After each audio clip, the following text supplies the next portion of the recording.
선택 오늘의 종목 시간입니다. 매주 월요일 교보증권 영업부의 박병창 부장과 함께하고 있습니다. 어서 오세요. 예, 안녕하십니까.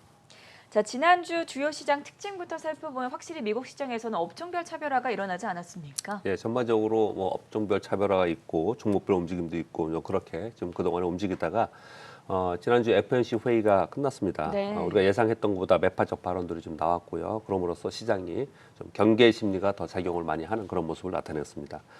전반적으로 다우존스와 S&P 500이 괜찮았고요. 그리고 나스닥도 신고 지수를 돌파 시도하는 그런 모습이었는데 지난주 금요일 날 FOMC 회의 결과가 나오고 나서 지난주 금요일 날 1%에서 1.5% 정도 하락을 하면서 전반적으로 지난주에는 이제 3대 지수가 하락했다고 보시면 되겠습니다. 나스닥이 0.28% 하락, S&P 500이 1.91% 하락, 다우가 3.45% 하락으로 상대적으로 더 많이 하락을 했고요.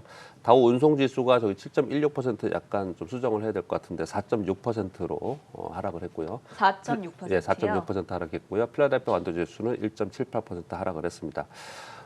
여기서 이제 특징이 이런 내용들이죠. 상대적으로 나스닥이 강했고요. 성장주가 강하고 산업재 쪽이 더 약했다는 겁니다. 그렇기 때문에 다우 운송지수를 제가 이제 표현을 좀 드린 건데, 다우지수가 3.45% 하락을 하고 다우 운송지수가 4.6% 하락을 했는데 5월 11일 날이 두 개 지수 다 고점이고요. 5월 10일이 구리 가격이 고점이었습니다. 밀 가격도 고점이었고 국제 상품 가격이 5월 10일 날 고점을 찍고 전반적으로 하락을 했다. 지금 분위기가 약간 좀 변화가 되고 있다는 것을 좀 느낄 수 있는 그런 흐름이 좀 있었다는 것을 우리가 짚고 넘어가야 될 것 같고요.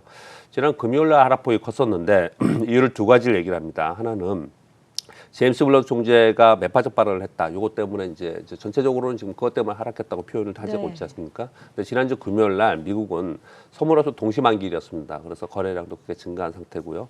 동시만기의 프로그램 거래가 상당히 영향을 주었다고 볼 수 있겠습니다. 따라서 그것으로 인해서 지난주에 다우존스 지수를 보면은 자 이제 막 밑으로 곧걸어지는 거 아니냐 이제 그렇게 좀 우려할 정도의 이제 하락이 좀 있었습니다. 폭이 큰 게 아니고 밑으로 이제 우하향하면서 이제 추세적으로 하락할 수 있는 그런 모양을 좀 그렸거든요. 그렇지만 지난주 금요일날 소문없이 동시 만기라는 점을 우리가 감안을 해야 될 것 같고요. 그렇게 본다면 이번 주에 그 지난주 FOMC 회의의 여진으로 시장이 좀 불편한 시장이 좀 있겠지만 그 추이를 좀 살펴보는 그런 한 주를 좀 지내야 되지 않을까 이렇게 생각을 좀 하고요.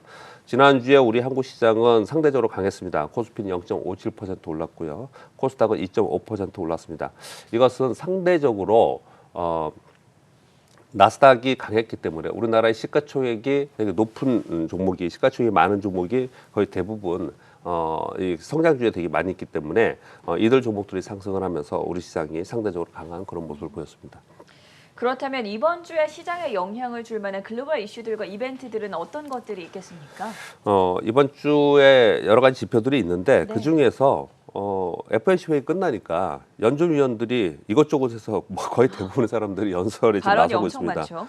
21일 날 좀 그중에 이제 비중 있는 걸 말씀을 드리면 존 윌리엄스 전 총재가 있고요. 네. 22일 날 파월 의장 하원에 있고요.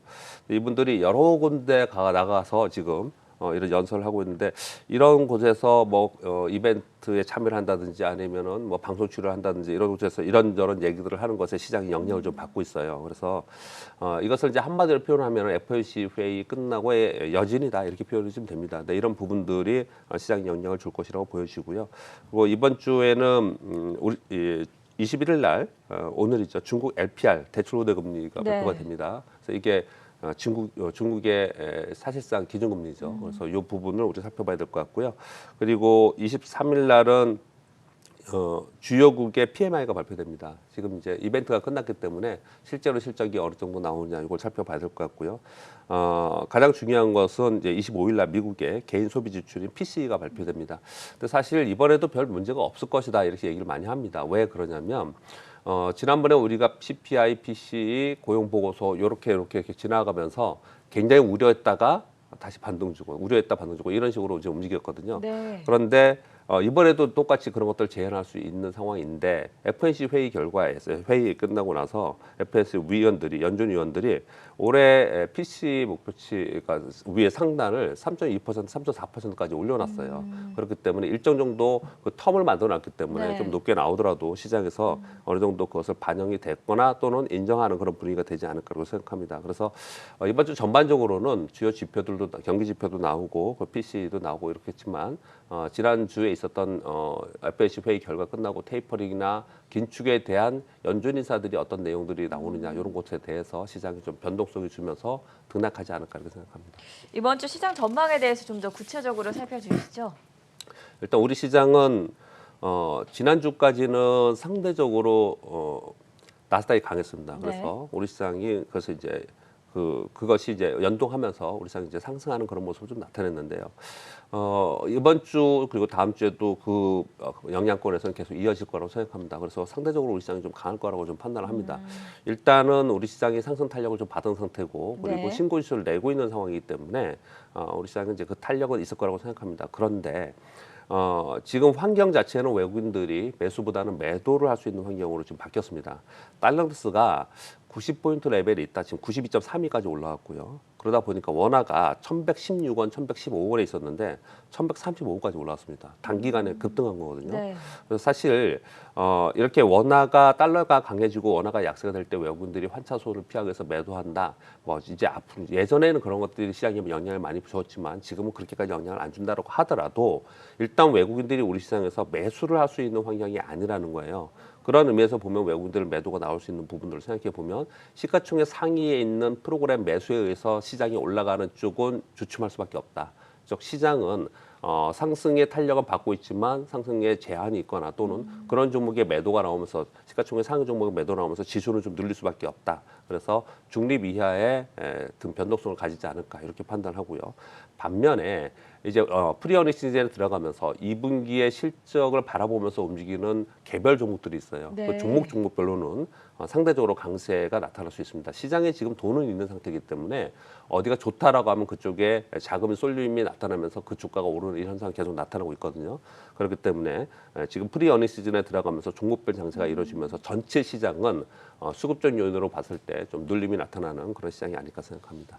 마지막으로 현 시점에서 눈여겨볼 만한 관심 종목과 함께 오늘의 투자 전략까지 세워보도록 할게요. 제가 지난주에 네 종목을 얘기를 했습니다. 왜 네. 그렇게 네 종목을 따로따로 섹터별로 얘기했냐면 지금 섹터별로 같이 가지 않습니다. 그리고 순환도 굉장히 빠릅니다. 네. 그래서 그 섹터에 있는 종목들 중에서 실적이 좋은 종목들 그리고 수급과 차트가 되어 있는 종목들 위주로만 그냥 그렇게 가자 이렇게 표현을 제가 드렸는데 이번 주 역시도 좀 그렇게 보여야 되지 않을까 생각합니다.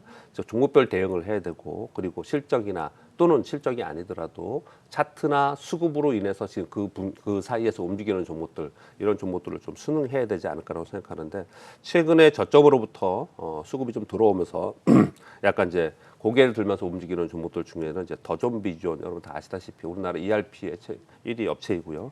그리고 바이오의 원료 의약품을 제공하는 아미코젠 이런 종목들이 수급이 되면서 다소 저점으로부터 올라오는 그런 모습을 좀 나타내고 있습니다.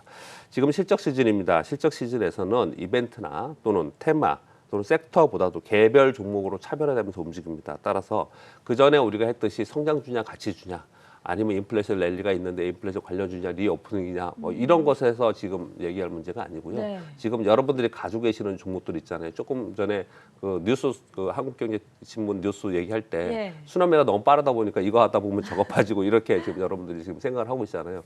그렇게 생각하지 마시고요.